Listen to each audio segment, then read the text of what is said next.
निर्यात के पर इसका प्रतिबंध नहीं होगा उसके लिए। तो ये कहीं ना कहीं थे जो स्थानीय लोग हैं, उनके हितों की चोट, उनकी भावनाओं को चोट पहुंचाने के लिए ही ऐसा किया जाता है। तो अब हम चलेंगे कहकशा परवीन जी के पास। कहकशा जी, आप इस पूरे ये संदर्भ को हलाला उत्पाद के बैन को लेकर के, जबकि ये एक तरीके से सीधा सीधा धार्मिक प्रतीकों का मामला है। अब जैसे हिंदुओं में क्या है, आप देखते हैं कि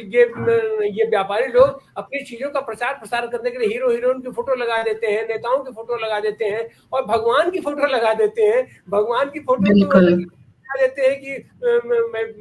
जिनको समझदारी नहीं रहती है कि अपना जूता पर, चप्पल पर कहाँ लगा देते हैं और उसको लेकर के तमाम विवाद भी पैदा होता रहता है। तो यह भी कहीं ना कहीं से हलाल क्या है, हराम क्या है, झटका क्या है, अगर कहीं पर भी हराम शब्द का तो ये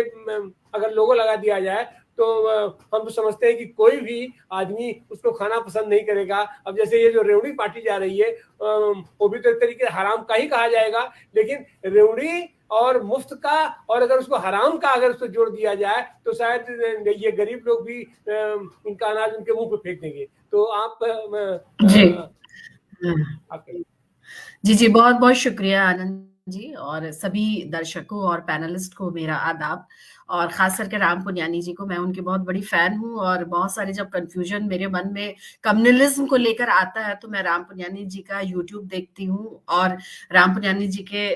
कई कार्यक्रम भी मैं लखनऊ में करा चुकी हूँ। तो मैं उनकी बहुत बड़ी फैन हूँ, क्योंकि उनको सत्य पे आधारित फैक्ट फाइंडिंग जो उनकी रहती है, वो हम लोग जैसे अभी जो उभरते हुए लोग हैं, जो भी हम काम कर रहे हैं, तो वो बहुत मददगार होता है। तो मैं रास्ते में थी और राम पुनियानी जी का पूरा वर्जन मैं सुन रही थी कि वो क्या कह रहे हैं, और वो पूरी तरह से मैं सहमत हूं उनके लिए। लेकिन जो अभी एक वक्ता जो अजय चावला जी के आईडी से जो बोल रहे थे कि मतलब वो दो तरह के स्टैंड ले रहे हैं, कि एक तो योगी जी को ऐसा नहीं करना चाहिए था, ये पॉलिटिकल स्टैंड है उनका, और दूसरे की जो मेकअप और उनका कहना है कि ये ज्यादती इतनी बढ़ गई है, यहाँ तक तो ठीक था कि खाने तक ये महदूद है, लेकिन लिपस्टिक में, कॉस्मेटिक्स में भी इस तरह के शब्द यूज हो रहे हैं, तो मैं उसके खिलाफ हूँ और ये बढ़ता जा रहा है दायरा। तो मुझे लगता है कि किसी भी चीज जब धार्मिक चीजें हो जाती है, तो चूंकि ये इत्तेफाक से ये इस्लाम का मुद्दा है, लेकिन ऐसा नहीं कि मैं बहुत इस्लामिक एक्सपर्ट हूँ, ऐसा कुछ नहीं है। मैं खुद भी बहुत सारी चीज इस्लाम का नहीं जानती हूँ, और बोलने से पहले 10 बार सोचती हूँ, क्योंकि अगर बाय मिस्टेक धर्म के बारे में, आप किसी भी धर्म के बारे में थोड़ी बहुत जानकारी की अगर आपकी कमी होती है, तो जो आस्था और भावनाओं को जो ठेस लगता है, तो उससे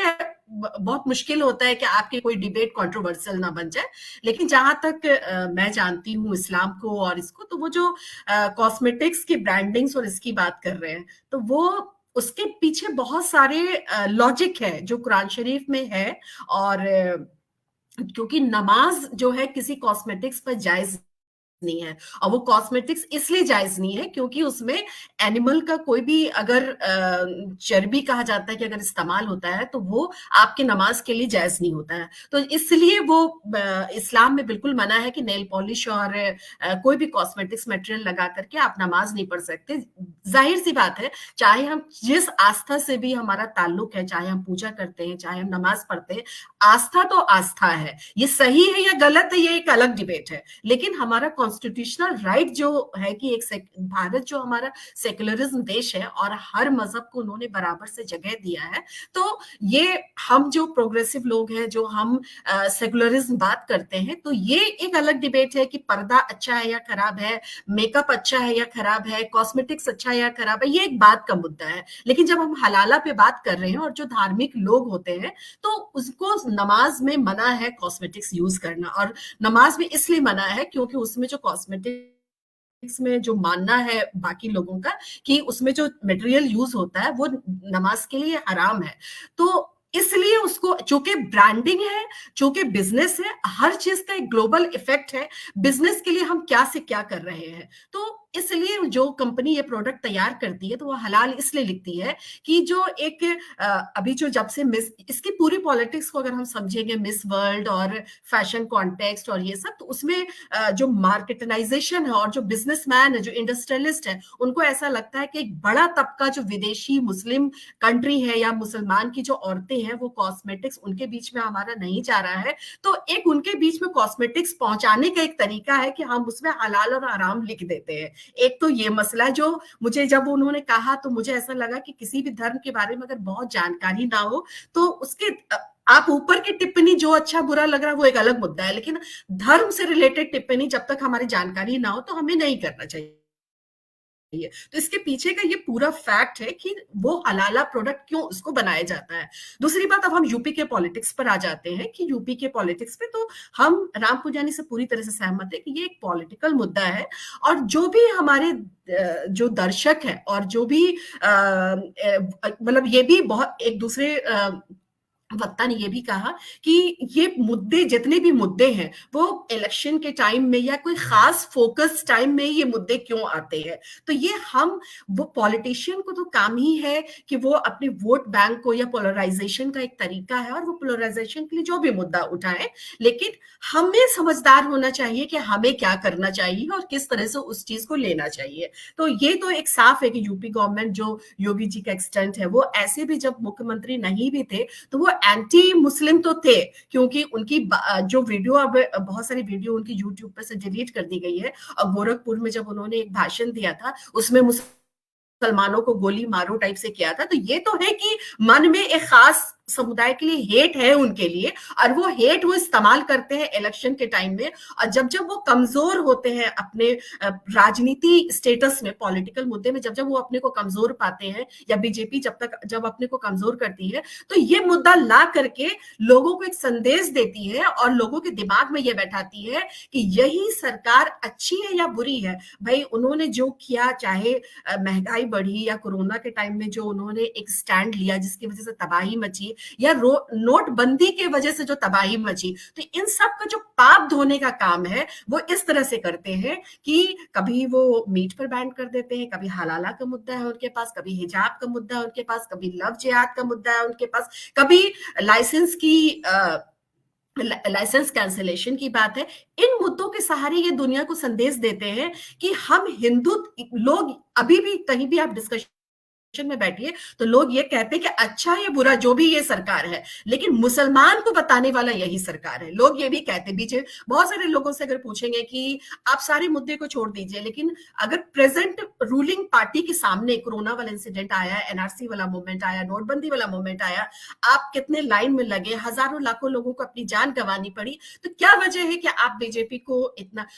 सपोर्ट करते हैं। तो उनका सिर्फ एकमात्र ये जवाब होता है कि सारे मुद्दे एक तरफ है, लेकिन ये भी एक अहम मुद्दा है कि यही सरकार है जो मुसलमानों को पछाड़ेगी, यही सरकार है जो मुसलमानों को जवाब देगी। तो आपने अपने एक्टिविटी से किस तरह की घृणा पैदा की है इसमें। लेकिन इस पर बहुत सारे सवाल हैं कि मुसलमान से आप नफरत करते हैं, मुसलमान की राजनीति पे आप वोट लेते हैं, लेकिन जो फैक्ट फाइंडिंग अगर हम इन पूरे मुद्दे का करें, अगर सिर्फ हलाला का ही फैक्ट फाइंडिंग करें, तो भाई आप जो मिनिस्ट्री ऑफ कॉमर्स है हमारी,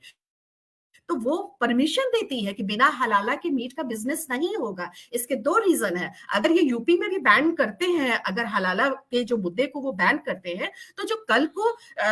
विदेशी हमारे इसमें आएंगे तो वो तो फिर नॉनवेज नहीं खाएंगे, वो यही कहेंगे कि चूंकि भाई वो तो धर्म के पालन है, वो छोड़ दीजिए कि हमारे और आपके मुद्दे अलग है कि हम खाने में क्या भेदभाव करेंगे और क्या नहीं खाएंगे, क्या हाँ खाएंगे। लेकिन जब यूपी में टूरिस्ट आएंगे तो वो साफ कहेंगे कि यूपी का खाना हम नहीं खाएंगे। क्या सिर्फ टुंडे कबाबी है यूपी में? क्या वो होटल्स जेमनी नहीं है? क्या होटल ताज नहीं है जो जिसके ओनर नॉन मुस्लिम है? तो क्या उनके यहाँ जब हलाला कह करके उनको खाना प्रेजेंट किया जाता है, लेकिन एक सवाल टूरिस्ट ये कहते हैं कि यूपी में इसलिए हम खाना नहीं खाएंगे क्योंकि यहाँ पे हलाल का सर्टिफिकेट नहीं है, तो हमें क्या पता, वो वेज खा के चले जाएंगे। तो जो आगरा में इतने लोग आकर के रुकते हैं, ताज खेमा में या लखनऊ में जितने लोग आके रुकते हैं, तो वो बिजनेस का क्या होगा? सबसे पहली बात। और दूसरी बात है कि मिनिस्ट्री ऑफ कॉमर्स ने जब इशू कर दिया है कि क्योंकि निर्यात कर, क्योंकि सब, ये भी एक सच है कि आप कोई भी समझदार एडिटर की मैगजीन, अखबार या एक चैनल अच्छा सा आप खोज के रख ले और हलाला पे आप सर्च जब करेंगे तो उसमें मिनिस्ट्री ऑफ कॉमर्स का सर्टिफाइड सर्कुलर पूरे में वो है कि जब तक हलाल का सर्टिफिकेट नहीं होगा तो हमारे देश से मीट का निर्यात नहीं होगा, या जो लोग आएंगे हमारे टूरिस्ट में तो वो नहीं खाएंगे। ये साफ सर्कुलर जारी है। जब आप सर्कुलर एंड कर देंगे तो ये कैसे आप मापदंड नापेंगे कि ये निर्यात होगा या यहाँ खाएंगे? मान लिया उत्तर प्रदेश के मुसलमानों को आप ये मीट बैन कर दिया, जो टूरिस्ट से, जो आप पर्यटन भवन से जो पैसा ले रहे हैं, जो इतने नॉन मुस्लिम वो बिजनेस कर रहे हैं, सिर्फ टुंडे कबाबी या रहीम के कुलचे ये लखनऊ में नहीं बिकते हैं, हजारों लाखों हिंदू भी इस ट्रेड में शामिल है, तो उनका क्या होगा? ये क्या सरकार को नहीं मालूम? क्योंकि ये आंकड़ा तो सरकार का ही है, ये सर्टिफिकेट जारी, जो सर्कुलर जारी है, ये सरकार का ही जारी है। और जो डबल इंजन की वो सरकार कहते हैं, तो सेंट्रल गवर्नमेंट में भी ये ऐसा नहीं है कि सेंट्रल में कांग्रेस और यूपी में सिर्फ ये तांडव मचा के ये रह जाएंगे, डबल इंजन की सरकार है। तो जो ये कहते हैं, जो G20 और जितना भी एक्सपोर्ट इंपोर्ट की बात करते हैं कि हमने इतने नौकरी लाए और मेरे रहते इतने फायदे हुए, इंडस्ट्रियलिस्ट तैयार हुए, तो ये कैसे इंडस्ट्रियलिस्ट तैयार करेंगे? इनको सब पता है, ये सिर्फ रोटी सेक रहे हैं। और ये टाइम टू टाइम, जब कर्नाटक का इलेक्शन हारे, वेस्ट बंगाल का हारे, छत्तीसगढ़ और जो एमपी के जो दिमाग चल रहे हैं वो जान रहे हैं कि यूपी में क्या होने वाला है, उनको डर है। तो इन्होंने जैसे ही वो शासन में आए तो सबसे पहले लव जिहाद का मुद्दा इन्होंने उठाया, और लव जिहाद पर, जबकि कोई, जिनको शादी करना वो शादी कर ही रहे हैं, जिनको जिसके साथ रहना वो कर ही रहे हैं, लेकिन इनके बीच बीच में वो ये सब बताते हैं लोगों को कि देखो मैं कितना दमदार पॉलिटिशियन हूं, और हमने राम मंदिर बनवा दिए, हमने ये कर दिए, हमने वो कर दिए। तो ये कह के सिर्फ अपना यूपी में अपनी किस्मत को सिक्योर करने के लिए यूपी का सबसे ज्यादा पॉलिटिक्स होता है। ये सबको पता है कि ना हलाला बंद होने वाला है, ना इसके निर्यात पे होता है, क्योंकि ये एक सर्वे ये भी आया है कि सबसे ज्यादा जो बड़े बीफ का जो निर्यात है वो बीजेपी के बहुत सारे नेता करते हैं, इसका निर्यात उनका बिजनेस है और वो करते हैं। तो वो कैसे करते हैं? जब तक आमदनी नहीं है तब तक कैसे करते हैं, है ना? तो ये सब जानते हैं, ये सिर्फ एक बकवास है। लेकिन ये जनता से, बाकी लोगों से सिर्फ मेरा एक इल्तिजा, हमेशा मैं ये रिक्वेस्ट करती हूँ कि वोटर अपने वोट को पोलराइज करने के लिए वो किसी हद तक जाएगा, लेकिन हमें समझदार रहना है और हमें अपने वोट को बहुत नियंत्रित रूप से जिसको देना है, जो हमारे फायदे के, जो शिक्षा, स्वास्थ्य और हमारे ह्यूमंस वैल्यूज को जो समझता है वो सरकार हमारी होगी। ये मुद्दे सिर्फ एक क्या, राम मंदिर का मुद्दा और मुसलमान के मुद्दे से पूरे देश का इकोनॉमी बढ़ जाएगा?